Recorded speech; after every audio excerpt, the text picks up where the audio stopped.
Good evening to all of you.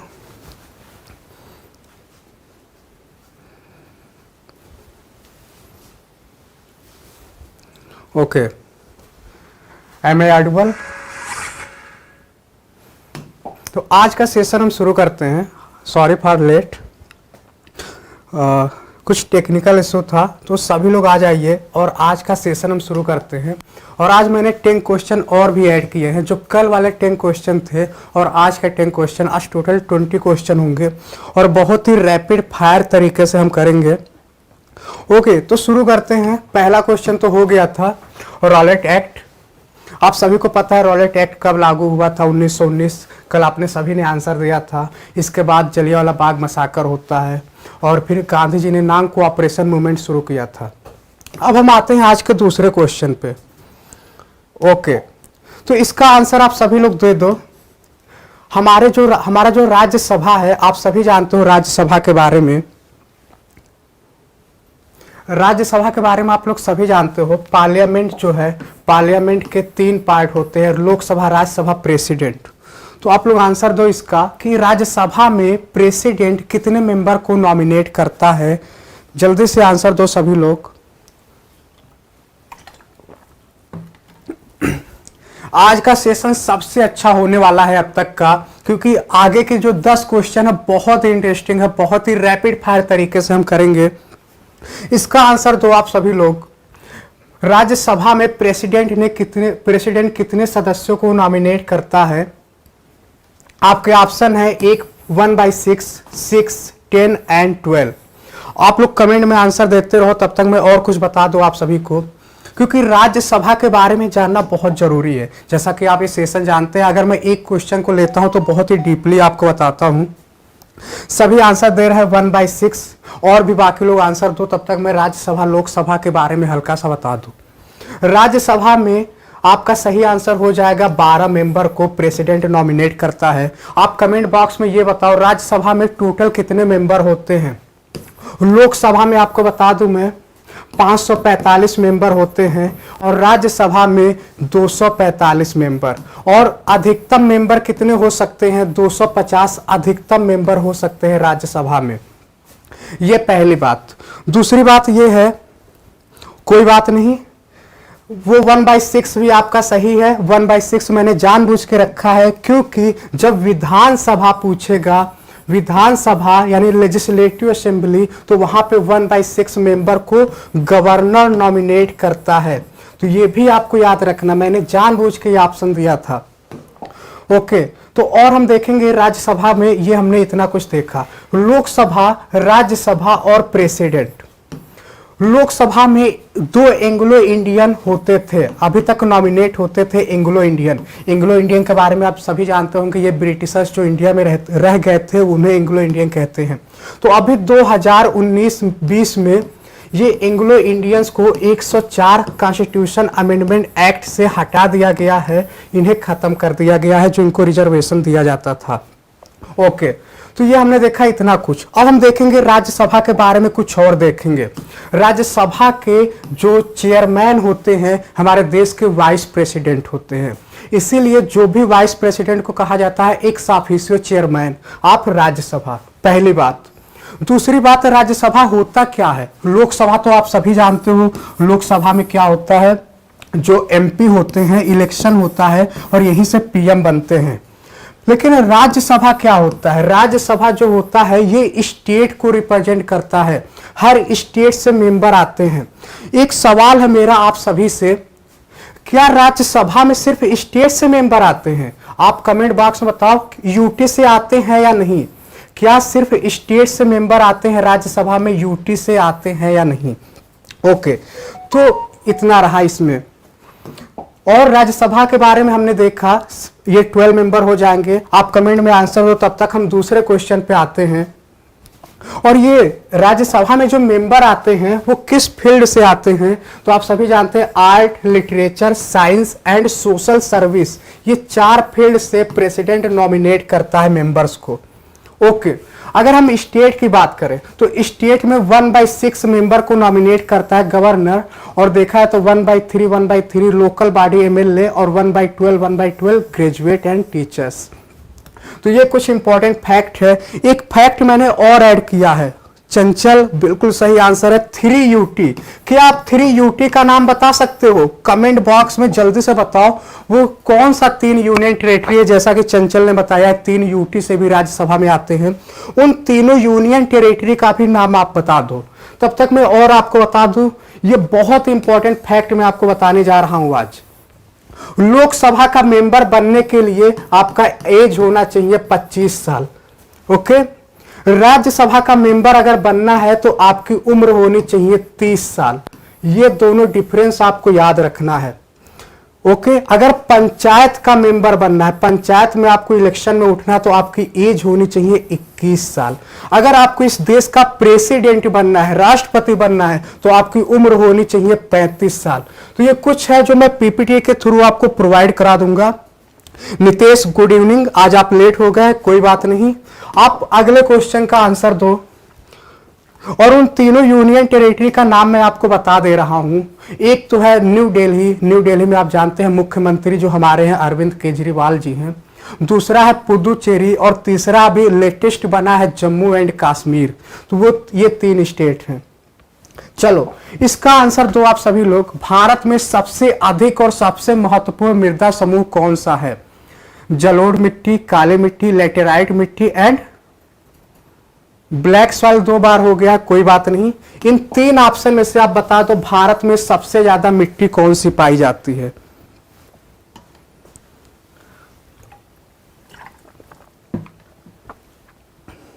जी, चंचल ने बिल्कुल सही आंसर दिया है। एक आपको जम्मू एंड कश्मीर भी ऐड करना था इसमें।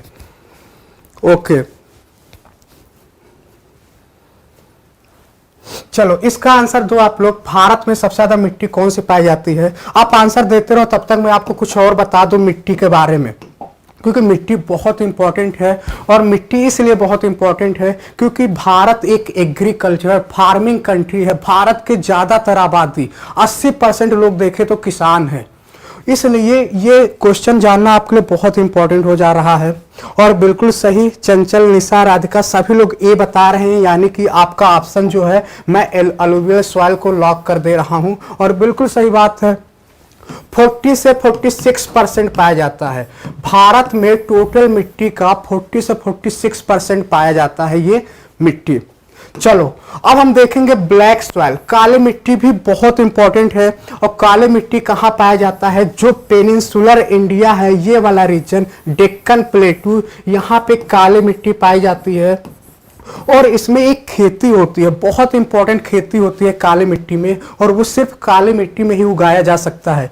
क्या उसका आप नाम बता सकते हो? तो आप कमेंट बॉक्स में उसका नाम बताइए, तब तक मैं और भी कुछ देखता हूं। काली मिट्टी को रेगुर सॉइल भी कहते हैं।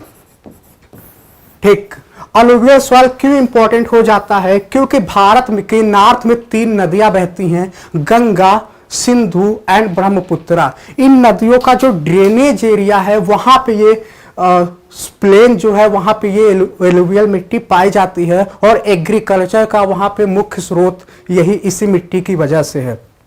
हल्का सा और हम जानेंगे इसके बारे में। जैसा कि आप यहां देख रहे होंगे, ये बहुत ही फर्टाइल मिट्टी होता है, 46% होता है, और इंडो गैंगेटिक ब्रह्मपुत्र रिवर वाले रीजन में होता है। हम चलते हैं आज के अगले क्वेश्चन पे। कपास की खेती, अंजलि, राधिका, शिवांकी, बिल्कुल सही आंसर है, कॉटन की खेती होती है। और आपको एक चीज और बता दूं, भारत में 8 प्रकार की मिट्टी पाई जाती है। भारत में 8 प्रकार की मिट्टी पाई जाती है। आपके स्क्रीन पे दिख रहा होगा, alluvial soil, black soil, red and yellow soil, laterite soil, arid soil, saline soil, PT soil and forest soil. ये आप देख सकते हो ये स्क्रीन पे, ये वाला जो रीजन है आपका एलुवियल सॉइल है, और ये वाला जो रीजन है ये ब्लैक सॉइल है। चलो चलते हैं अब अगले क्वेश्चन पे, और ये क्वेश्चन हमारा है इकोनॉमी से। बहुत ही इंपॉर्टेंट क्वेश्चन है। आज मैंने सारे क्वेश्चन बहुत ही अच्छे लिए हैं, और ये इकोनॉमी से क्वेश्चन है। Which of the following institution is not part of the world bank community? World bank community का कौन सा इसमें से पार्ट नहीं है? IFC, IDA, WTO, IBRD।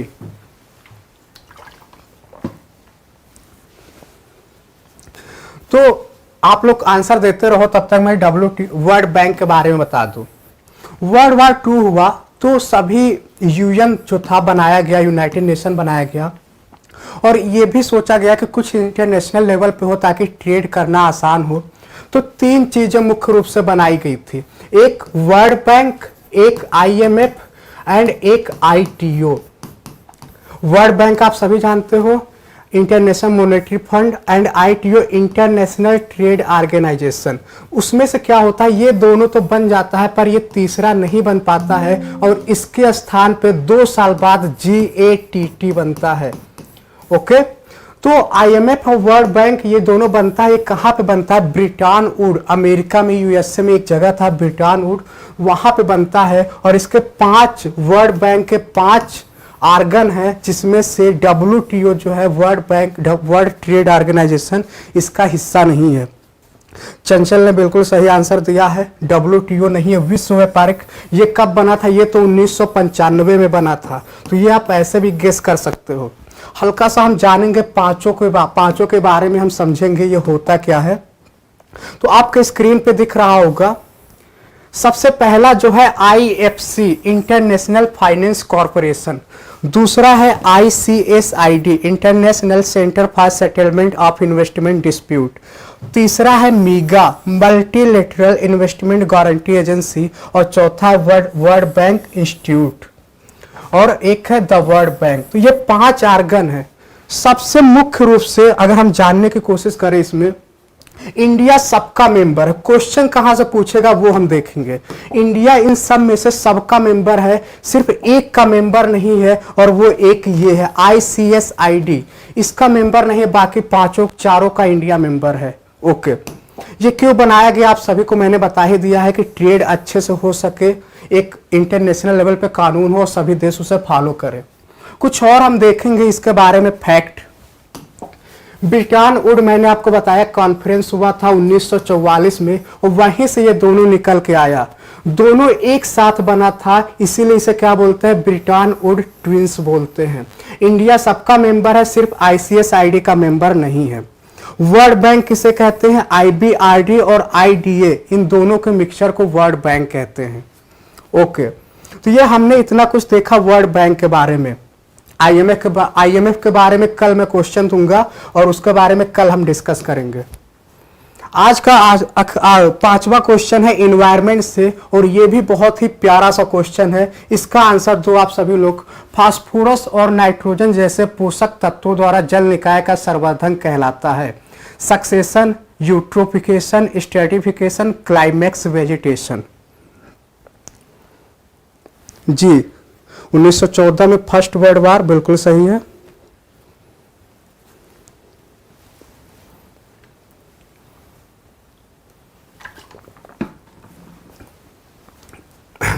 हम हल्का से समझेंगे ये होता क्या है, ये प्रोसेस क्या है। आप कमेंट बॉक्स में आंसर देते रहो। आप ये मत सोचो सही होगा या गलत होगा, आप बस आंसर देते रहो। एक्चुअली हम फैक्ट्रीज या जो हमारा डोमेस्टिक वर्क हम घर पे करते हैं, कपड़े धोते हैं, या जो भी फैक्ट्री से जो भी वेस्ट निकलती है वो बह के जाती है, नदियों में मिल जाती है। सपोज करो ये तालाब है और ये नदियों में आती है। जब नदियों में आता है तो यहाँ पे न्यूट्रिशन बढ़ता जाता है, और जब न्यूट्रिशन ज़्यादा होता है तो ऊपर जो होता है हरा हरा, आप देखते होंगे, ग्रो कर जाता है। जब हरा हरा ग्रो कर जाता है तो सन की लाइट नीचे नहीं पहुंच पाती है, और वो डेड जोन क्रिएट कर देता है। तो जो नीचे एनिमल्स होते हैं, मछलियां होती हैं, जो जीव होते हैं, वो मर जाते हैं। तो इस प्रोसेस, इसे हम कहते हैं यूट्रोफिकेशन। यूट्रोफिकेशन, क्रेजी वाइन, आपने सही आंसर दिया है, राधिका ने भी सही आंसर दिया है। हल्का सा हम इसको डायग्राम के थ्रू समझेंगे ताकि हमेशा के लिए हमें याद हो जाए। नहीं है क्या, 1 सेकेंड, हटेगा कैसे।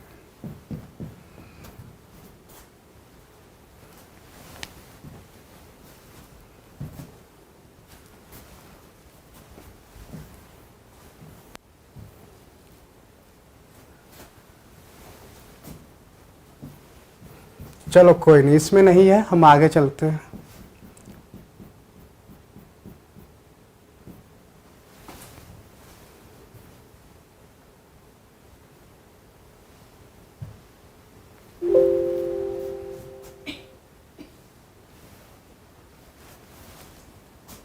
1 सेकेंड। तो हम आते हैं अपने क्वेश्चन पे, और एक्चुअली इसमें वो शो नहीं कर रहा है, कोई नहीं। तो इसका आंसर हो जाएगा सक्सेशन, यूट्रोफिकेशन हो जाएगा इसका आंसर। अब हम चलते हैं अगले क्वेश्चन पे। Who is the first chief of defence staff in India? Bharat के first chief of defence staff कौन है? इसका आंसर आप सभी लोग तो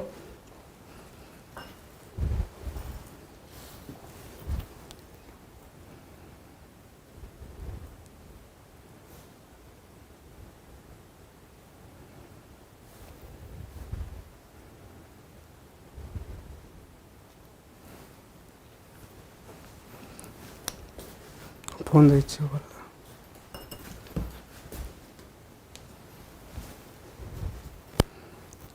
इसका आंसर सभी लोग दो। Who is the first chief of defence staff in India? Chief of defence staff होता क्या है? ये पहले ये पोस्ट नहीं था, ये नया पोस्ट बनाया गया है, और ये 2019 में नरेंद्र मोदी जी ने लाल किला से जब 26 जनवरी में स्पीच दिया था तब बनाया था इससे। और आप सभी को बता दूं, जनरल विपिन रावत जो है इसके first of chief defence staff बने थे, और इनकी डेथ हो गई थी। अभी आपको पता होना चाहिए, तमिलनाडु से ये हेलीकॉप्टर के थ्रू जा रहे थे अपनी वाइफ के साथ, और इनका एक्सीडेंट हो जाता है और इनकी डेथ हो जाती है। तो इसके बाद जो अगले बने हैं वो बने हैं, तो first chief of defence staff जो आपके हो जाएंगे जनरल विपिन रावत हैं। इसके बाद इस समय जो प्रेजेंट में बने हैं वो हैं लेफ्टिनेंट जनरल अनिल चौहान जी बने हैं। इसके बारे में कुछ और बता दूं, जब कारगिल का युद्ध हुआ था 2000 में, तो उस समय एक कमेटी बनी थी और उसने रिकमेंड किया था कि कुछ ऐसा होना चाहिए। एक्चुअली एक इंसिडेंट हुआ था, उसमें होता ये हुआ था कि एयर फोर्स, अगर देखा जाए तो 3 फोर्स मुख्य रूप से होती है, एक एयर फोर्स है, एक नेवी है, और नेवी के बाद एक आर्मी है। इन तीनों के बीच में कम्युनिकेशन गैप होने की वजह से ये एक पोस्ट बनाया जाता है, और इन तीनों का मुख्य होता है, मतलब इन तीनों का एक मेंबर बनाया गया चीफ ऑफ डिफेंस स्टाफ। तो इस तरीके से अब दिक्कत ये हुआ था, उस समय जब युद्ध हुआ था तो एयरफोर्स वाले बैठे थे, वेट कर रहे थे कि हमें ऊपर से कोई आर्डर दे तो हम जाए युद्ध पे, और आर्मी वाले युद्ध कर रहे थे। तो इस वजह से दिक्कत हो गया था और चीफ ऑफ डिफेंस स्टाफ बना था। तो आपको याद रखना है, फर्स्ट जो थे वो जनरल विपिन रावत थे, और सेकंड जो हैं वो अनिल चौहान जी हैं। ओके, तो अब हम आते हैं अगले क्वेश्चन पे, और ये है करंट अफेयर से आर्टिकल 370 के लिए। आपको ये बताना है हमें कि जब आर्टिकल 370 हटाया गया जम्मू एंड कश्मीर से, तो उस समय लेफ्टिनेंट गवर्नर यूनियन टेरिटरी बन गया, और पहला जो लेफ्टिनेंट गवर्नर बना है वो कौन है? आपके ऑप्शन है राधा कृष्ण माथुर, गिरीश चंद्र मुर्मू, श्री मनोज सिन्हा एंड राजीव कुमार। तो इसका आंसर आप सभी लोग दे दो। तो हल्का सा मैं बता दूं होता क्या है। 2019 की बात है, 2019 तक जम्मू एंड कश्मीर अकेला था, मतलब कि ये एक स्टेट था, लेकिन 2019 में प्रेसिडेंशियल आर्डर से इसे बाइफरकेट करके जम्मू एंड कश्मीर एंड लद्दाख नाम का 2 यूनियन टेरिटरी बनाया जाता है। 2 यूनियन टेरिटरी बनता है, इन दोनों में भी हल्का सा एक डिफरेंस है। जी बिल्कुल सही आप लोग दे रहे हो, मनोज सिन्हा दे रहे हो, लेकिन मैंने जो आपसे पूछा फर्स्ट पूछा है, तो फर्स्ट कौन होगा वो आपको बताना है। तो इस तरीके से जम्मू एंड कश्मीर और लद्दाख बना था। फिर इसके बाद क्या होता है, जब ये बन गया तो जम्मू एंड कश्मीर में लेजिस्लेटिव असेंबली बनाया गया, और ये लद्दाख को सिर्फ यूटी की तरीके से बनाया गया। और मैं बता दूं आपको, जब ये जम्मू कश्मीर बना 2019 में, 2020 में, तो यहाँ पे इससे पहले क्या था, आर्टिकल 370 था, आर्टिकल 35 से था, उसे पूरी तरीके से खत्म कर दिया जाता है, क्योंकि उससे जम्मू कश्मीर को एक स्पेशल स्टेटस मिल रहा था। और जम्मू कश्मीर का पहले अपना खुद का संविधान था, उसके खुद के झंडे थे, वहाँ की कानून ही पूरी अलग थी। तो इस तरीके से स्पेशल पावर को वहाँ से हटा दिया गया है। क्रेजी वाइन आपका बिल्कुल सही आंसर है, गिरीश चंद्र मुर्मू ये फर्स्ट है, और इस समय की अगर मैं बात करूं तो वो श्री मनोज सिन्हा है। अगर मैं और बताऊं आपको तो राधा कृष्ण माथुर जो है ये लद्दाख के लेफ्टिनेंट गवर्नर हैं, और अभी भी यही हैं। तो ये चूंकि फर्स्ट है तो ये पूछ लेता है, ये आपके लिए बहुत इंपॉर्टेंट हो जाता है। अगला क्वेश्चन है आपका, who is the current Lokpal of India. हाल ही में अभी इस समय लोकपाल कौन है? आपके ऑप्शन है Pinaki Chandra Ghose, Pradeep Kumar Mohanty, Bipin Rawat and none of the above. तो इसका आंसर आप सभी लोग तो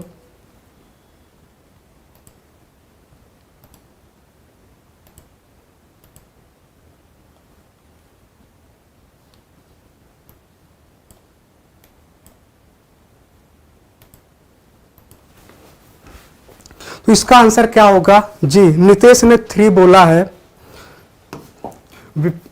भारत के फर्स्ट लोकपाल आप लोग बता दो, भारत के वर्तमान में बता दो, फिर फर्स्ट बता दो। लोकपाल के बारे में हल्का सा मैं आपको बता दूं, अरविंद केजरीवाल जी को आप लोग जानते हो, काफी फेमस हुए, सीएम बने इन्होंने। और ये एक आंदोलन हुआ था दिल्ली में 2012 में, और 2012 के बाद ये लोकपाल बिल पास हुआ। हालांकि ये लोकपाल वाला बिल बहुत समय से बोला जा रहा था पास करने को, ये 1966 की बात है जब फर्स्ट एआरसी कमीशन बना था, उसी समय बोला गया था, लेकिन ये पास नहीं हो पाया था।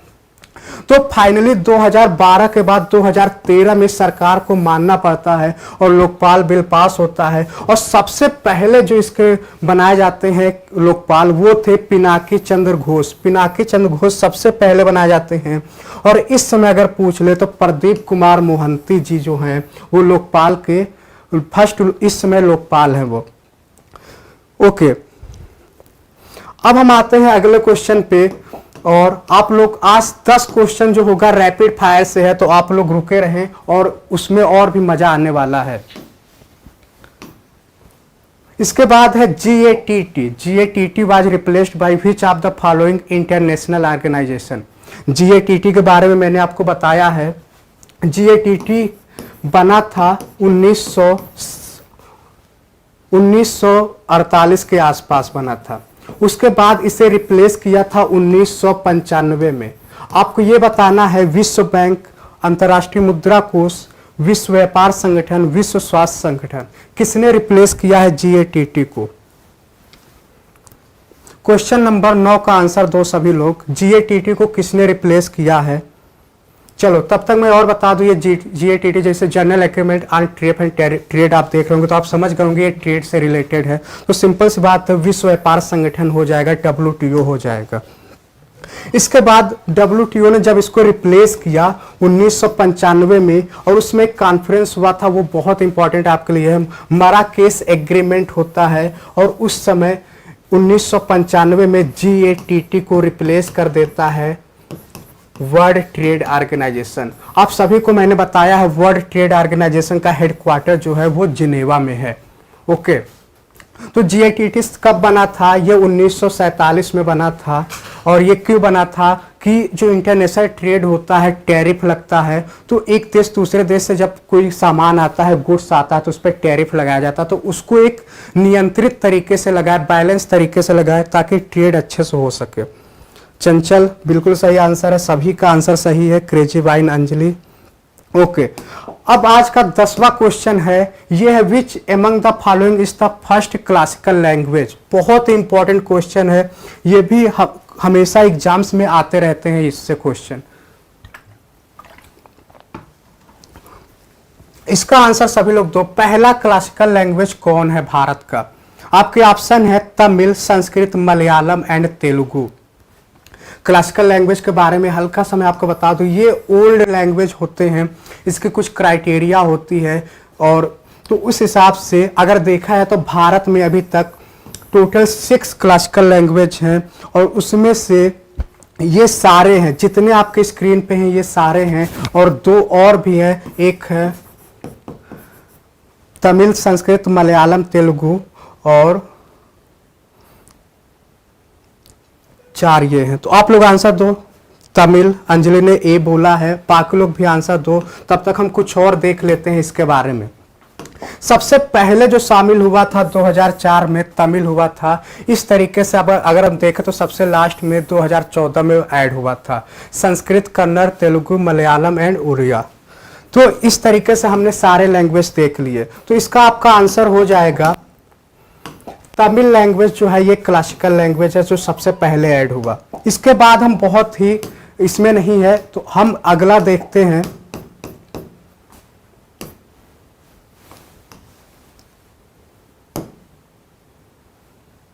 ओके,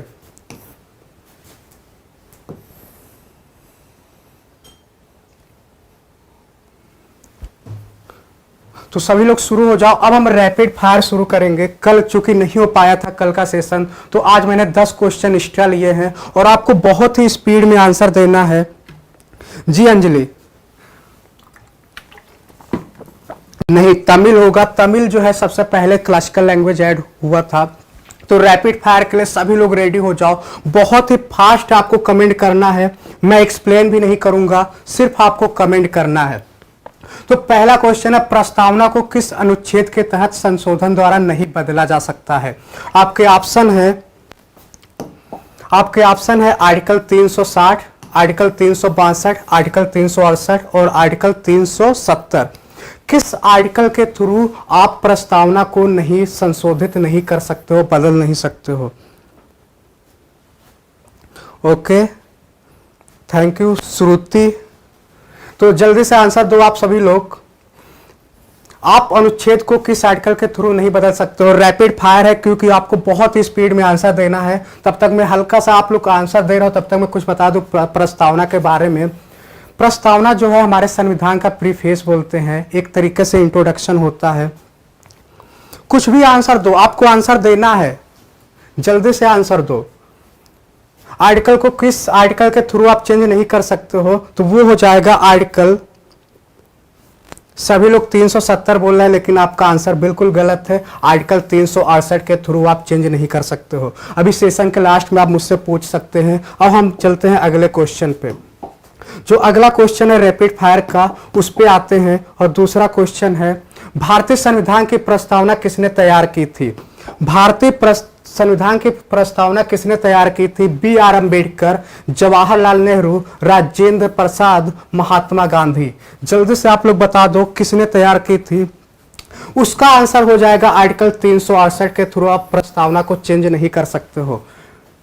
चलिए इसका आंसर दो आप सभी लोग। भारतीय संविधान की प्रस्तावना किसने तैयार की थी? B are Ambedkar, Jawaharlal Nehru, Rajendra Prasad, Mahatma Gandhi. चलो जल्दी से आप लोग आंसर दो। प्रस्तावना किसने तैयार की थी? क्या ऑप्शन होगा? आप ए बी सी डी करके बता सकते हो। क्वेश्चन नंबर 2 है तो आप 2A 2B ऐसे ऑप्शन दे सकते हो। गंगा वर्मा जी ने बिल्कुल सही आंसर दिया है, उसका पिछले वाले का आर्टिकल 368। तो चलो, चंचल ने ए बोला है, बी आर अम्बेडकर जी ने। बाकी लोग भी आंसर दो। अनीता ने बी आर अम्बेडकर बोला है और बाकी लोग भी आंसर दो। क्या होगा इसका? प्रस्तावना, संविधान, भारतीय संविधान की प्रस्तावना किसने तैयार किया था? चलो सभी लोग बी दे रहे हैं, कुछ लोग बी भी दे रहे हैं, जवाहरलाल नेहरू। मैं इसका सही आंसर बता दूं, इसका आंसर होगा जवाहरलाल नेहरू जी ने इसका प्रस्तावना दिया था। भारतीय संविधान की प्रस्तावना किसने तैयार की थी? तो जवाहरलाल नेहरू जी हैं। चलो अगले क्वेश्चन पे आते हैं। आप डाउट कोई भी है तो आप लास्ट में पूछना, क्योंकि रैपिड फायर है तो मैं बीच में आपको आंसर नहीं दूंगा। अंबेडकर नहीं होंगे, आपका आंसर होगा जवाहरलाल नेहरू। चलो अगला क्वेश्चन है, भारत प्रस्तावना में उद्धृत किया गया कि भारत एक है। आपके ऑप्शन है समाजवादी, संप्रभु, लोकतांत्रिक, धर्मनिरपेक्ष, गणतंत्र। तो इन चारों में से आपको बताना है कि हमारा जो प्रियम्बल है उसमें क्या लिखा हुआ है। आपको सही सीक्वेंस में बताना है। Sovereign, socialist, secular, democratic and integrity. चलो बताओ इसमें से क्या होगा? 3 का ए होगा या 3 का बी होगा या 3 का सी होगा या 3 का डी होगा? जल्दी से आंसर दो आप लोग। मोनुस बिल्कुल सही, आप लोग राइट हो। तो इसका आंसर क्या होगा? रिपब्लिक।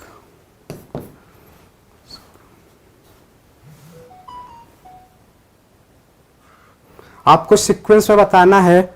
जी बिल्कुल सही आंसर आप लोग दे रहे हो। समाजवादी, संप्रभु, sovereign, socialist, secular, democratic, Republic. ये आपका सी आंसर हो जाएगा। क्वेश्चन नंबर 3 का सी आंसर होगा sovereign, socialist, secular, democracy and Republic, संप्रभु, समाजवादी, धर्मनिरपेक्ष, लोकतांत्रिक एंड गणतंत्र। तो अब हम आते हैं रैपिड फायर के तीसरे राउंड में, और ये क्वेश्चन है, भारत के संविधान की प्रस्तावना में अंतिम बार संशोधन कब किया गया था? जी आप लोग सही आंसर दे रहे हो। आप क्वेश्चन का नाम भी लिखे, जैसे ये 4 क्वेश्चन है तो आप ये बताएं 4 का क्या होगा, 4 का ए होगा या 4 का बी होगा, ताकि हमें पता चले कि कौन सा क्वेश्चन का आप आंसर दे रहे हो। भारत के संविधान की प्रस्तावना में अंतिम बार संशोधन कब हुआ था? 1992, 1976, 1982, 1991। चलो, अंतिम बार संशोधन कब हुआ था? 1976। मोनू ने बोला 1976, हो सकता है कि आप सही हो और बाकी लोग आंसर दे, तब मैं इस क्वेश्चन के आंसर को लॉक करूंगा। क्रेजी वाइन ने भी बी बोला है, मोनू ने भी बी बोला है। ओके, 4 का बी, और बाकी लोग भी आंसर दो जल्दी से, क्या होगा, तब मैं आपको फाइनल आंसर बताऊंगा। शिवानी ने भी 1976 बोला है, चंचल ने 4 का डी बोला है, यानी चंचल ने 1991 बोला है, और भी बाकी लोग आंसर दो। ओके, अंजलि ने 1976 बोला है, अनीता ने 1976 बोला, बिल्कुल सही है। मोस्ट आप लोगों ने 1976 बोला है, तो सिंपल सी बात है, अगर ज्यादा लोग 1976 बता रहे हैं तो यही होगा। आखिरी बार संशोधन हुआ था 1976 में। चलो आते हैं अगले क्वेश्चन पे, क्योंकि ये रैपिड फायर है तो मैं एक्सप्लेन नहीं करूंगा। अगला क्वेश्चन है, और ये रैपिड फायर का 5 नंबर का क्वेश्चन है। निम्नलिखित में से कौन सा शब्द संविधान में संशोधन के माध्यम से ऐड हुआ था? आपको यह बताना है, संविधान में सिर्फ एक बार संशोधन हुआ है, 1976, आप लोगों ने बता ही दिया है। तो इसमें 3 वर्ड ऐड किए गए थे, उन तीनों वर्ड का नाम आप बता सकते हो। सोशलिस्ट होगा, या सेकुलर होगा, या इंटीग्रिटी होगा, या फ्रेटर्निटी होगा। तो इन तीनों में से कौन सा होगा आपको बताना। धर्म, समाजवादी, धर्मनिरपेक्ष, अखंडता, बंधुत्व। आपके ऑप्शन है ए, बी, सी, डी। इन तीनों में से कौन सा आंसर होगा? जल्दी से आंसर दो आप लोग। ओके, एक बार ही हुआ था, सही बता रहे हो आप लोग। क्वेश्चन नंबर 5 का आंसर दो आप सभी लोग। कौन से 3 वर्ड हमारे संविधान में ऐड हुए थे 1976 में? 5 का बी बताया जा रहा है, 1, 2, 3। किसने बताया है ये? 5 का सी, 5 का अंजलि ने भी बताया है, और बाकी लोग भी सी बता रहे हैं, सॉरी 5 का बी। चलो मैं इसका फाइनल आंसर दे दूं, सभी लोगों ने आंसर दे दिया है। हाँ बिल्कुल सही आप आंसर है। मोस्ट आप लोग 1, 2, 3 बता रहे हैं। 3 वर्ड ऐड किए गए थे, समाजवादी, धर्मनिरपेक्ष, अखंडता। ये 3 वर्ड हमारे संविधान के प्रियम्बल में ऐड किए गए थे 1976 में। और अगला रैपिड फायर का क्वेश्चन है, निम्नलिखित में से कौन सा सत्य नहीं है? आपको बताना है इन चारों में से कौन सत्य नहीं है। जल्दी से बता दो। शिवानी 5 का बी, हाँ बिल्कुल सही आंसर है। 3 वर्ड ऐड किए गए थे। और क्वेश्चन नंबर 6 का आंसर दो आप लोग। और आपके ऑप्शन नंबर ए है, भारतीय संविधान के लागू होने की तारीख 26 नवंबर 1949। क्या संविधान 26 नवंबर 1949 को फोर्स में आया था? दूसरा है 42 संशोधन जो हुआ था उससे धर्मनिरपेक्ष यानी कि सेकुलर वर्ड ऐड किया गया था। तीसरा ऑप्शन है 42 संशोधन 1976 में हुआ था। और चौथा ऑप्शन है भारतीय संविधान में रूसी क्रांति से सामाजिक, आर्थिक और राजनीतिक न्याय यानी जस्टिस को लिया गया है। क्वेश्चन नंबर 6 का आंसर है, मोनू ने ए बोला है, अंजलि ने भी ए बोला है। आपको बताना है कौन सा असत्य नहीं है। मैंने अपने हर एक लेक्चर में ये आपको बताया है ये वाला आंसर। ये क्वेश्चन तो गलत हो ही नहीं सकता है, किसी भी चांस पे आपको गलत नहीं करना है। जल्दी से बताओ आप लोग। ओके, मोस्ट आप लोगों का आंसर है ए, यानी कि बिल्कुल सही आंसर है। ये क्वेश्चन असत्य है क्योंकि हमारा संविधान 26 नवंबर 1949 को बन के तैयार हुआ था। फोर्स कब हुआ था? 26 जनवरी 1950 को, 1949 को बन के तैयार हुआ था। रैपिड फायर का अगला क्वेश्चन है, बेरोजगारी केस किस वर्ष से संबंधित है? चूंकि प्रियम्बल को लेकर कई सारे केस हुए तो आपको बताना है। ओके, 26 जनवरी नहीं, चंचल ने बताया कि लागू हुआ था 26 जनवरी को। जी बिल्कुल सही है। बेरोजगारी केस किस वर्ष से संबंधित है? आपके ऑप्शन है 1972, 1976, 1970, 1960।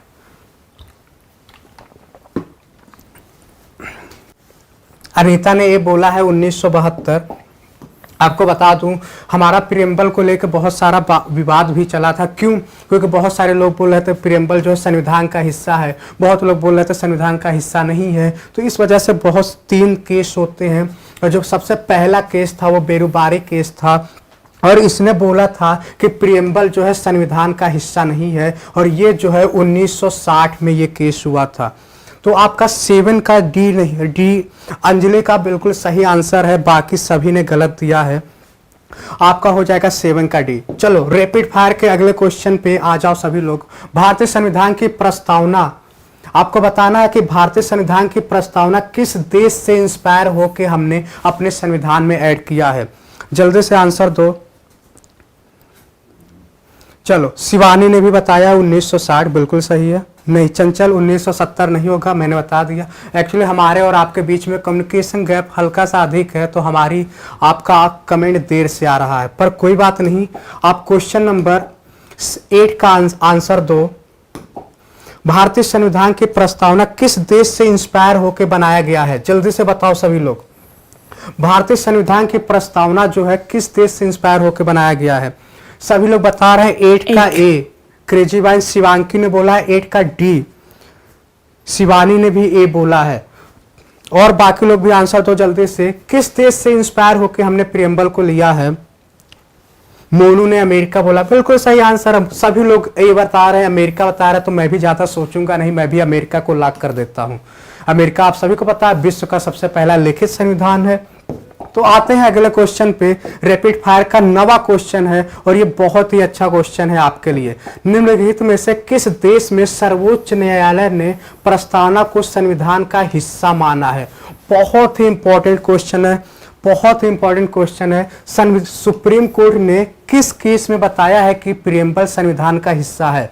बेरुबारी केस में, गोलकनाथ केस में, शंकरी प्रसाद केस में, केशवानंद भारती केस में? जल्दी से बता दो आप सभी लोग, किस केस में सुप्रीम कोर्ट ने बोला है कि प्रियम्बल जो है संविधान का हिस्सा है? चलो, वैसे 3 केस होते हैं, ये बेरुबारी केस है, फिर एक केशवानंद भारती केस था, और एक केस और था, वो केस था LIC ऑफ इंडिया केस। तो जल्दी से बता दो आप सभी लोग, किस केस में ये बोला गया? 9 का बी आंसर दिया है क्रेजी शिवांकी ने, 9 का बी दिया है।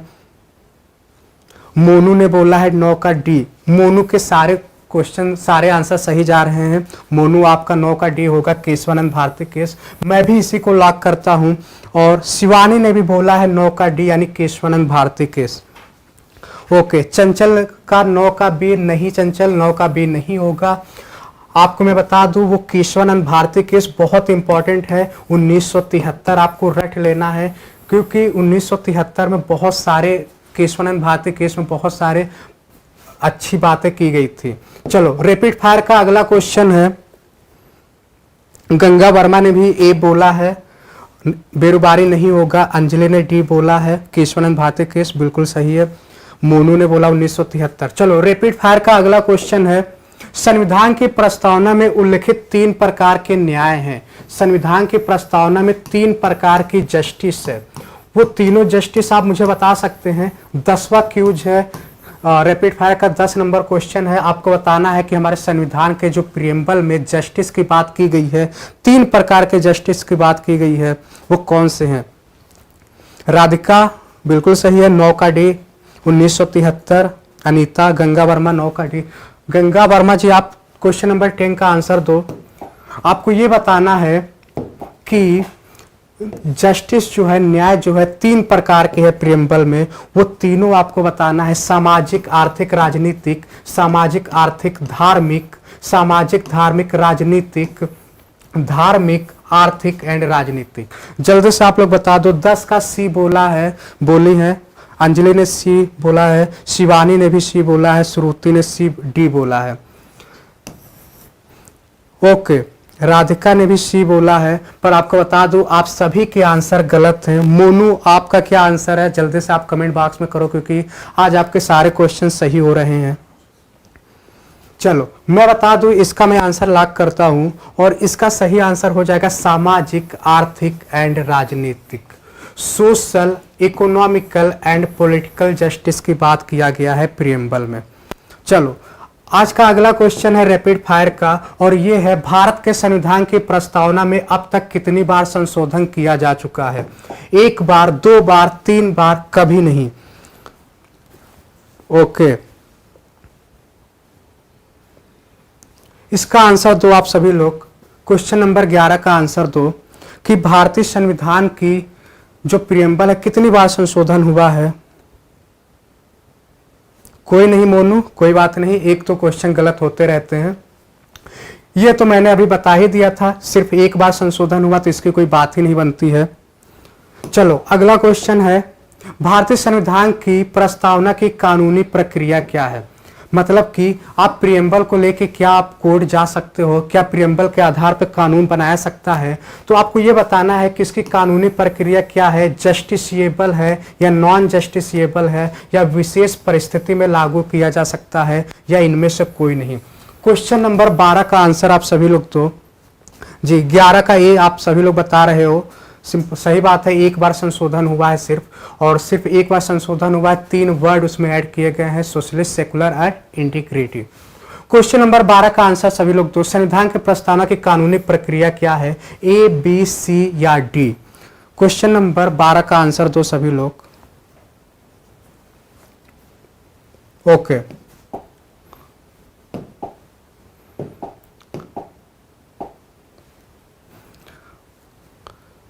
बारह का सी, अनीता ने 12 का सी बोला है, विशेष परिस्थितियों में लागू किया जा सकता है। पर आपको मैं बता दूं, प्रियम्बल के लिए आपका होगा लागू करने योग्य नहीं। जो प्रियम्बल है ये नॉन जस्टिसिएबल है। हल्का सा मैं इसके बारे में जरूर बताऊंगा। हमारे संविधान में सिर्फ फंडामेंटल राइट ही ऐसा है जो जस्टिसिएबल है, जिसको आप लेके सुप्रीम कोर्ट डायरेक्ट जा सकते हो।